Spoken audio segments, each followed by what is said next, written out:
تو اللہ نے کہا کہ تم سر کے بال سے لے کے پاؤں کے ناخن تک میرے غلام ہو، مگر میں سلوک تمہارے ساتھ غلاموں والا نہیں کروں گا. سلوک ایسا کروں گا جیسے ایک ریاست ہوتی ہے، کچھ مینجمنٹ کے لیے کچھ قوانین وہ دے دیتی ہے، لیکن اس میں تمہارا خیال زیادہ رکھتی ہے. تو میرے احکام ایسے ہوں گے جس میں تمہارا فائدہ ہے. ایسا نہیں کرنا کہ صبح سے لے کے رات تک تمہاری کوئی خواہش ہی پوری نہ ہو. نہ نہ نہ، تم کھا بھی سکتے ہو، پی بھی سکتے ہو، شادی بیاہ بھی کر سکتے ہو، اولاد بھی پیدا کر سکتے ہو، جاب بھی کر سکتے ہو، ٹریولنگ بھی کر سکتے ہو. کلو من الطیبات، کھانے میں ایک شرط ہے، گند نہ کھانا. کیا کھانا؟ پاکیزہ چیزیں. چائنا والوں کے سامنے کتا آ جائے، بیل دیں گے کتے کو. حقیقت ہے، پتہ ہی نہیں چل رہا ہوتا ان میں کتا ہے کون. کیا خیال ہے؟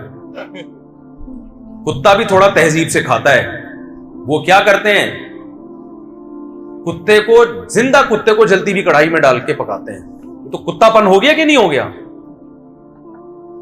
ایسے حرکتیں تو کتا بھی نہیں کرتا. انسان کی رحم کرو یار جانور کے اوپر. اب زندہ کتا ڈال رہے ہو یار اس کے اندر پکانے کے لیے. سور کھایا جا رہا ہے اور شرابیں پی جا رہی ہیں. تو اللہ میاں نے کہا میں نے انسان کو اشرف المخلوقات بنایا، یہ میرا غلام ہے، اس کو مجھ سے پوچھ کے کھانا ہے کہ کیا حلال ہے اور کیا حرام. دیکھو غیر مسلم کے ہاں حلال حرام کا کانسیپٹ نہیں ہے، ان کے ہاں لیگل ہے یا انلیگل ہے، بس اس سے زیادہ نہیں ہے. وہ کہتے ہیں ریاست میں وہ کتا بھی کھا لو تو کوئی کیس تھوڑی بنتا ہے، ان کے یہاں کوئی کیس نہیں ہے. وہ کھاتے نہیں ہے، کلچر کھانے کا نہیں ہے کتے کھانے کا. جہاں کلچر ہے وہاں کھاتے ہیں، جہاں نہیں ہے وہاں نہیں کھاتے. لیکن اسلام کیا کہتا ہے بھائی؟ پہلے پرمیشن کس سے لینی ہے؟ بولو، اللہ سے. دو طرح کی چیزیں حرام ہیں. کچھ چیزیں تو ایسی ہیں جو کبھی حلال ہو ہی نہیں سکتی. کچھ چیزیں تو ایسی ہیں جو کبھی حلال پیسوں سے بھی خریدو تو حلال نہیں ہوں. کتا آپ خون پسینے کی کمائی سے بھی خرید کے کھائیں تو حلال نہیں ہوگا. اکثر میں چٹکلا سناتا ہوں، ایک آدمی نے مرغی چوری کی، ادھر سے ذبح کر دی الٹی طرف سے. کسی نے کہا بھائی ادھر سے تو حرام ہو جاتی ہے. اس نے کہا ویسے کون سا حلال تھی بھائی، ہے چوری کی مرغی ہے نا، سمجھ رہے ہو، چوری کی مرغی ہے. تو ایک تو کچھ چیزیں ایسی ہیں جو ہیں ہی کیا حرام، کچھ چیزیں اختلافی ہیں، حدیث میں واضح نہیں ہے. بھی کیکڑا ہے، جھینگا ہے، یا اس طرح کے سمندر کی مخلوق. ابو حنیفہ رحمہ اللہ کہتے ہیں نہیں کھاؤ، حلال ناجائز ہے. امام شافعی کہتے ہیں کھا لو. اس میں پھر فقہا کا اختلاف آ جاتا ہے. اس میں پھر ہم یہ کہتے ہیں بھائی ایک فقہ کو فالو کرو، دوسرے پہ طنز نہ کرو، یا احتیاط کے پہلو کو اختیار کر لو. اور کچھ چیزیں ایسی ہیں جو بال اتفاق قرآن نے ان کو واضح کر دیا، حدیث نے بتا دیا کہ یہ حلال نہیں ہے. کتا، بلی، سور اور یہ جو پوٹ پٹانگ چیزیں آج غیر مسلم کھا رہے ہیں، ذبح کیے بغیر کھانا جائز نہیں ہے. یہ پابندیاں جو خدا کو غلام سمجھے گا وہ ان پابندیوں کو مانے گا. آزاد نہیں ہم. انہی حلال میں یہ بھی ہے کہ بعض دفعہ چیز حلال ہوتی ہے، جس طریقے سے حاصل کیا ہے وہ طریقہ حلال نہیں ہے، یہ اس میں بھی پابندیاں لگا دی. چوری کا پیسہ آپ نے کمایا، اس سے آپ زمزم خرید کے پی رہے ہیں، مدینہ کی کھجوریں خرید کے کھا رہے ہیں، کیا حلال ہو جائیں گی؟ یار بول لو بھائی، میں بھی تو بول ہی رہا ہوں. ہو جائیں گی حلال؟ نہیں ہوں گی. ہمارے ایک جاننے والے مسجد کا پیسہ چوری کرتے ہی عمرے پہ چلے گئے. وہ الحمدللہ عمرہ کیا انہوں نے. لوگ کر رہے ہیں، بہنوں کی وراثت کھا کے حج بھی ہو رہے ہیں، عمرے بھی ہو رہے ہیں. تو یہ حج بھی مقبول نہیں ہے، عمرے بھی مقبول، اس لیے کہ آپ نے جو سورس آف انکم تھی وہ کیا تھی؟ وہ غلط تھی. مشرکین مکہ بیت اللہ کی پوری تعمیر اس لیے نہیں کی کہ حلال پیسہ ختم ہو گیا تھا ان کے پاس، اتنی عقل ان میں بھی تھی. تو اب کیا مسئلہ ہے کہ کچھ چیزیں حلال ہو ہی نہیں سکتی. کچھ ہے کہ طریقہ، سود بھی حرام ہے اسلام میں. اللہ میاں نے کہا احل اللہ البیع، بزنس کرو حلال ہے، لیکن بزنس میں سود والا طریقہ اگر ہوگا، غیر مسلم کہتا ہے کوئی اس میں مسئلہ نہیں ہے. مشرکین مکہ نے اعتراض یہ کیا تھا کہ بھائی آپ کسی کو 1 کروڑ روپے دے کے 10 لاکھ اس پہ فار ایگزامپل پروفٹ لیتے ہیں، تو ہم جب ادھار پہ چیزوں کو خریدتے بیچتے ہیں تو بھی تو اسی طرح ہی پروفٹ ہوتا ہے. سمجھ رہے ہیں بات؟ مثال کے طور پر یہ بوتل ذرا دکھائیں. یہ بوتل فار ایگزامپل کتنے کی چل رہی ہے آج کل؟ 50 روپے کی بوتل ہے. اب یہ 50 روپے کی بوتل میں کہتا ہوں کیش پہ 50 کی ہے، ادھار پہ یہ 60 کی ہے. ادھار پہ کتنے کی ہے 60. آپ نے اسی وقت طے کر لیا بھائی میں ادھار والی پیمنٹ پہ لوں گا, پیسے کل دوں گا, 60 روپے دوں گا, اسی وقت طے ہو گیا, کنفیوژن نہیں ہے, طے ہو گیا, یہ جائز ہے بالکل. مشرکین نے کہا یہی 50 روپے پہ ہم 10 روپے جب سود پہ لیتے ہیں تو یہ حرام کر دیا تمہارے خدا نے, اور وہی قسطوں کا جب ہم کرتے ہیں تو وہ کیا ہے حلال ہے. تو یہ کھوپڑی میں آنے والی بات نہیں ہے. تو قرآن نے یعنی ان میں فرق کیا ہے؟ تو قرآن نے کوئی لمبی چوڑی حکمتیں نہیں بیان کی. قرآن نے کا فرق یہ ہے کہ ایک کو اللہ نے حلال کیا ہے اور ایک کو کیا کیا ہے حرام. یہ فرق ہے, بہت بڑا فرق ہے. جو خدا کو مانے گا وہ اس بحث میں نہیں پڑے گا کہ اس کا نتیجہ کیا ہے. وہ کہے گا بھائی جس خدا نے قسطوں پہ بزنس کو حلال کر دیا اس نے سود پہ بزنس کو کیا کر دیا ہے حرام کر دیا, تو بس ہمارے لیے کافی ہے. جو غلام ہوتا ہے وہ نہیں اس سے آگے پوچھتا. آج ہماری لبرل خواتین سے جب بات کی جائے پردہ فرض ہے تو کتنی لمبی چوڑی تقریریں, بھائی اصل تو نگاہوں کا پردہ ہوتا ہے. ارے ہم نے بھی بڑی پردے والیاں دیکھی ہیں, اوپر سے برقعے ہوتے ہیں, اندر سے ان کی حرکتیں ہمیں پتہ ہے. ارے بھائی اصل تو دل ہے. بھائی جو غلام ہوگا نا, جب اللہ نے عورت کو کہہ دیا کہ جب گھر سے باہر نکلیں تو جسم پہ پردہ ہونا چاہیے, اور نامحرم اور محرم کی اللہ نے قرآن میں فہرست بیان کی ہے. جس سے نکاح ہو سکتا ہے وہ نامحرم ہے, جس سے زندگی میں کبھی نکاح نہیں ہو سکتا وہ محرم ہے, اس سے پردہ نہیں ہے. جس سے زندگی میں کبھی بھی نکاح ہو سکتا ہے اس سے پردہ ہے. تو غلام کا کام آگے بحث میں پڑھنا نہیں ہے. سمجھتے ہو کہ نہیں سمجھتے؟ آج کل ایک نیا قانون آیا ہے, زیادہ میں گہرائی میں نہیں جاتا, وہ جو LGBT ٹائپ کی بےہودہ چیزیں ہماری سوسائٹی میں لائے جا رہے ہیں. اسلام نے الاؤ کیا, خدا نے اجازت دی اس کو. بھائی فیلنگ, مجھے یہ والی فیلنگ ہے تو وہ والی فیلنگ ہے. اللہ میاں نے آپ کو اگر غفار پیدا کیا ہے تو آپ ساری زندگی غفار ہی رہیں گے, جمیلہ بننے کی کوشش نہ کریں. آپ آج آ رہے ہیں فیس بک پہ, پہلے ان کا نام وسیم تھا, آج کل پہلے محمود نام تھا, محمودہ رکھ لیا انہوں نے نام. بھائی یہ نہیں ہے, یہ نیچر چینج نہیں کر سکتے آپ. گورا تو کنفیوز ہے نا, وہ تو ٹینشن میں کہ یار میں کروں کیا, وہ قانون بنا رہے ہیں, ہمیں کوئی ٹینشن ہے. تو خدا کے غلام ہے, اس نے ہمارے لیے اخلاقیات کا دائرہ کھینچ دیا کہ اس سے آگے جانے کی اجازت نہیں آپ کو. میں جلدی سے بات کو سمیٹ کے ختم کرتا ہوں.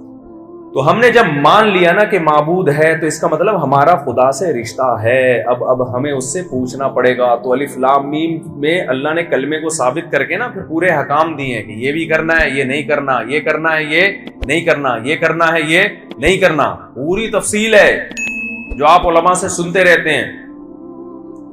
اللہ تشرکوا باللہ شیئا, اللہ کے ساتھ شریک نہ کرو. وبالوالدین احسانا, ماں باپ کو اولڈ ہاؤس میں جمع نہ کراؤ. گورے کے پاس قرآن نہیں ہے, اس نے ماں باپ کا حل کیا رکھا ہے یار, بوڑھے ہو گئے, ٹینشن ہے, گورنمنٹ نے ادارے بنائے ہوئے, وہاں رکھو, اچھا لائف کو ان کو انجوائے کرنے دو اور یہ ہمیں بھی لائف کو انجوائے کرنے دیں.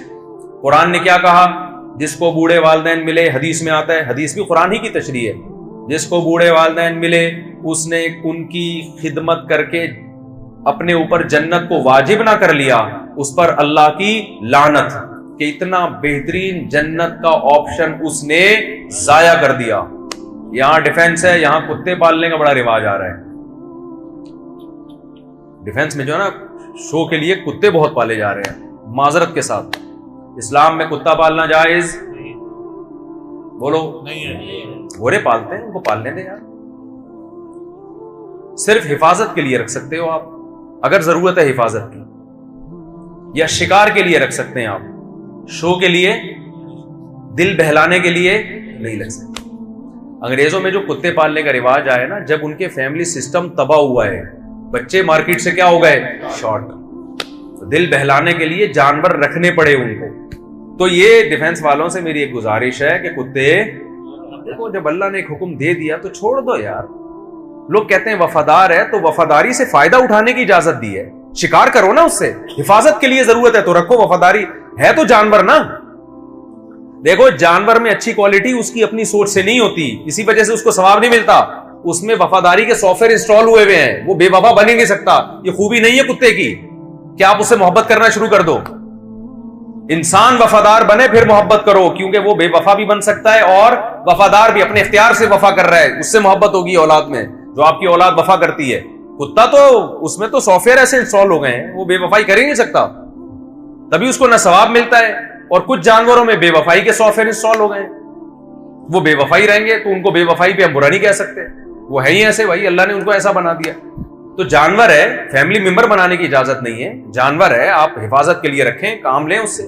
نبی نے فرمایا جس نے کتا پالا روزانہ اس کی نیکیوں میں سے ایک قیراط کم ہوتا رہے گا، نیکیاں ضائع ہوتی رہیں گی۔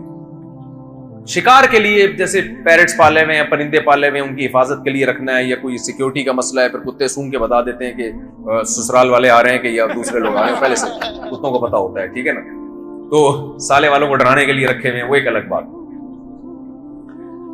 تو جلدی جلدی میں اپنی بات کو سمیٹ کے ختم کرتا ہوں۔ تو ہم مانتے ہیں کہ وہ ہمارا معبود ہے، یعنی ہم نے اس کی غلامی کرنی ہے، لیکن اس نے بتا دیا کہ میں تم پر اتنے مشکل احکام نہیں ڈالوں گا کہ تم اس کو برداشت نہ کر سکو۔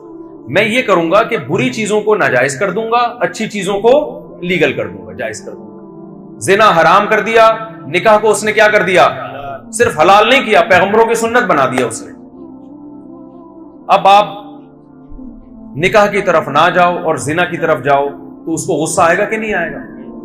پھر وہ جہنم کی آگ میں ڈالے گا۔ پھر یہ اشکال کہ اللہ کا ظرف اتنا چھوٹا کیوں ہے، وہ جہنم میں کیوں ڈال رہا ہے؟ اللہ کہتا ہے جب میں نے تیرے لیے پوری کائنات بنا دی، مسجود ملائکہ بنایا اور اتنا کچھ رزق تجھے دیا، اشرف المخلوق بنایا، اور پھر تیرے لیے حلال کے دروازے بھی کھول دیے کہ بھائی نکاح کر تو، اب کتنی کر یہ میں نہیں بتا سکتا، لیکن اللہ نے اجازت دے دی، تو پھر تو حرام کی طرف کیوں جا رہا ہے؟ حق بنتا ہے کہ نہیں بنتا اللہ کا؟ پھر وہ سزا دے گا۔ اس نے کہہ دیا کہ دنیا کے ہر مذہب میں عبادت ہوتی ہے، کوئی پتھروں کے سامنے جا کے جھک رہا ہے، کوئی کہاں آگ کی پوجا کر رہا ہے۔ اللہ نے کہا تم نے کس کی عبادت کرنی ہے؟ خدا کی۔ اس کا طریقہ بتا دیا، 5 ٹائم نماز ہوگی۔ اس جیسی عبادت خدا کی قسم دنیا میں کسی مذہب کے پاس نہیں ہے۔ یہ خود اس کی علامت ہے کہ یہ محمد صلی اللہ علیہ وسلم نے بنائی نہیں ہے عبادت، یہ کوئی اور ذات ہے جو سکھا رہی ہے۔ دنیا میں کوئی مذہب ایسا ہے جو آپ کو کہتا ہے کہ باقاعدہ وضو کرو، دانتوں کو صاف کرو، ناک کو صاف کرو، چہرے کو دھو، ہاتھ کو دھو، اس کے بعد خدا کے سامنے آ کے کھڑے ہو جاؤ؟ آپ ہے کوئی ایسا مذہب دنیا میں؟ پھر اس طرح سے اس کی حمد و ثنا کرو، پھر رکوع کرو، پھر سجدہ کرو، کہیں بھی نہیں ہے۔ پھر اس نے کہہ دیا کہ اس عبادت میں کیا ہے؟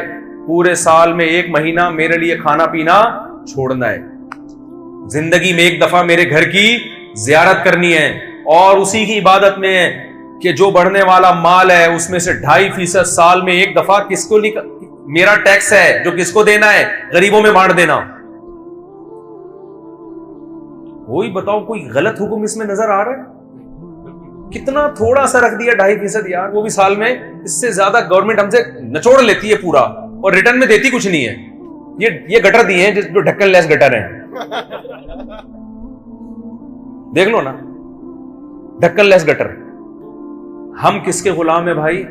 اللہ کے غلام۔ اچھا، لوگ اکثر یہ سوال کرتے ہیں یار ہم اس میں لگے رہیں گے تو ہم تو ترقی سے پیچھے رہ جائیں گے۔ گورا ان سب باتوں سے آزاد ہو کے خلاؤں میں سفر کر رہا ہے، اور ہم ابھی تک اسی میں، یہ زنا ہے، یہ نہ کرو، ماں باپ کو اولڈ ہاؤس میں جمع نہیں، ان کے قدموں میں جنت تلاش کرو، شراب نہ پیو، سود نہ کھاؤ، 5 ٹائم نماز پڑھو، کتے نہیں پالو۔ ابے ان چکروں میں کیا رکھا ہے؟ گورا کہاں سے کہاں پہنچ گیا؟ تو خوب اچھی طرح یہ سمجھ لیں کہ گورا شراب پی کے یہاں سے وہاں نہیں پہنچا ہے، ابا کو اولڈ ہاؤس میں جمع کرانے سے نہیں پہنچا۔ وہ جس کام سے پہنچا ہے اس کام سے اللہ تھوڑی روک رہا ہے آپ کو، وہ محنت کر کے اسٹڈی کر کے پہنچا، تو اسٹڈی سے کسی نے روکا آپ کو؟ بھائی نہیں ہے بات میرا خیال۔ بلکہ حدیث میں تو ترغیب ہے، المؤمن القوی احب الی اللہ من المؤمن الضعیف، طاقتور مومن اللہ کو کمزور سے زیادہ محبوب ہے۔ طاقت صرف جسمانی تھوڑی ہوتی ہے، سائنس ٹیکنالوجی کی طاقت بھی ہوتی ہے اور معاشی طاقت بھی ہوتی ہے۔ صحابہ میں ارب پتی صحابہ بھی تھے، بڑے بڑے بزنس تھے ان تھے، نبی نے ان کو تو نہیں کہا کہ تم نے اتنا پیسہ کیوں کمایا ہوا ہے؟ ٹھیک ہے بھائی، کمایا ہوا ہے، اچھی بات ہے۔ 400 گھوڑے کہا جاتا ہے حضرت عثمان نے ایک جہاد میں دیے، تو 400 گھوڑے اس زمانے کی لینڈ کروزر تھی، ایک گھوڑا، تو 400 گھوڑے جس کے پاس تھے جو انہوں نے صرف ڈونیٹ کیے ہیں، تو آپ بتاؤ کہ ہوں گے کتنے؟ تو نبی نے تو ان کو نہیں کہا کہ میرے گھر میں تو 40 دن چولہا نہیں جلتا اور تم اتنا کروڑوں کا بزنس کر رہے ہو۔ کہیں بھی نہیں ملتا کہ بزنس اسلام میں کیا ہے؟ حرام ہے، جتنا مرضی کماؤ بھائی۔ تو ترقی سے آپ کو اسلام نہیں روک رہا، انسان کا بچہ بنانے کا حکم دے رہا ہے کہ انسان کا بچہ بن کے ترقی کرو۔ گورے نے سارا فوکس کر دیا ترقی کو، جس کی وجہ سے ان کا جو سوسائٹی میں تباہ ہوئی ہے، سوسائٹی فطرت سے بغاوت، خدا کو اپنی زندگیوں سے نکال دیا۔